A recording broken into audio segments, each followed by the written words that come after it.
Hey, what's up? So this is Sean again with SBS Designs. Want to give you guys an update on day 2 of the 6-string Widow build. Actually, I got 3 builds going, but the Widow being one of them. Uh, Yesterday, I showed everyone the glue up of the headstock and the neck as far as the rough glue up. Today, I put those back through the planer, got them clean, cut out the headstock, and shaped it. So take a look at them here. Here's the headstock. Uh, After I put it through the planer, I planed this down to 5/8. I did a little bit curvier sort of style rather than the normal BC Rich Widow. Uh, I just dig this a little bit better, a little pointer, a little cooler. Here's the neck. I took this out of the planer and at 7/8, that's what you want to start with. I cut my 15-degree angle on the end of the neck. Some guys, they do anywhere from 8 degrees to 20. It really depends on what you like. I usually dig around 15 degrees, kind of like the old school Gibsons. Uh, but you can go as low as 8. Some guys do nothing. I've gone as far as 20 degrees pitch back.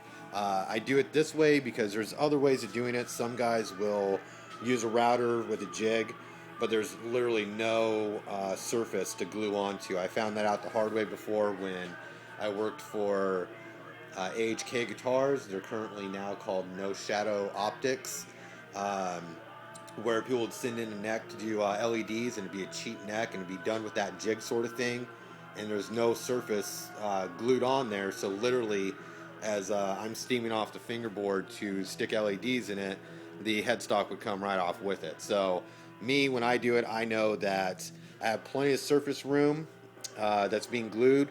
So not only is it glued to the neck, the headstock, and the neck together, I also know that the fingerboard is eventually going to clamp on and glue over this too, to the neck. So there's no problem. There's never going to be any thing creeping or twisting. So it's bulletproof, or that, at least in my opinion, I think it is. I have some other ones that are already finished over here.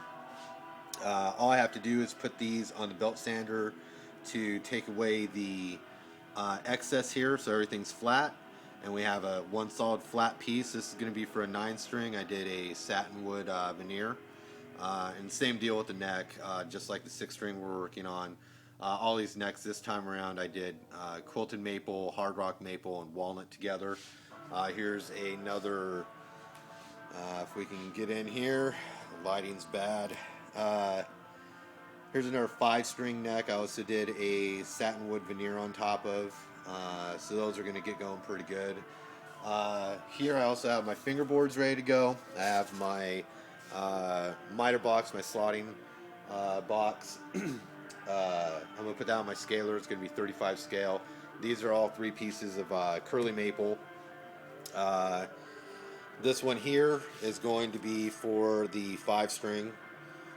That I'm doing currently. This one is actually a fan fret for a 9-string. That's going to have to be cut by hand, but it's going to look awesome. I'm also going to do this along with the 6-string. This is going to be our 6-string piece. I'm going to spray both of these in a trans green and clear in automotive, so it's bulletproof. You're not going to scratch through it. Plus the candy green's already in the clear, so you would have to literally grind all the way through 8 coats of clear coat to get down to the color of maple again. That's really not going to happen. So what I'm going to do, the next video is going to be these guys slotted. I'll do the truss rods, and when you do the truss rods, you can do this on a router table, or you can actually just put a straight piece of wood up against where you want to draw your truss rods and take a pattern cutting bit with your router and route it in. So the next vids will be I guess the body glue up and gluing the fingerboard down to the neck, and then after that it's going to be the shaping of the neck. I don't do the machine stuff where you're using a pin router or whatever. I use this trusty tool here, which any real luthier should have some sort of knowledge of. This is a spoke shaver, so you shave your necks by hand. That way I can shave something dead flat. It's not going to come out like a baseball bat where you put it on a router, you're just trying to round it over. I've even seen some guys do it on a belt sander.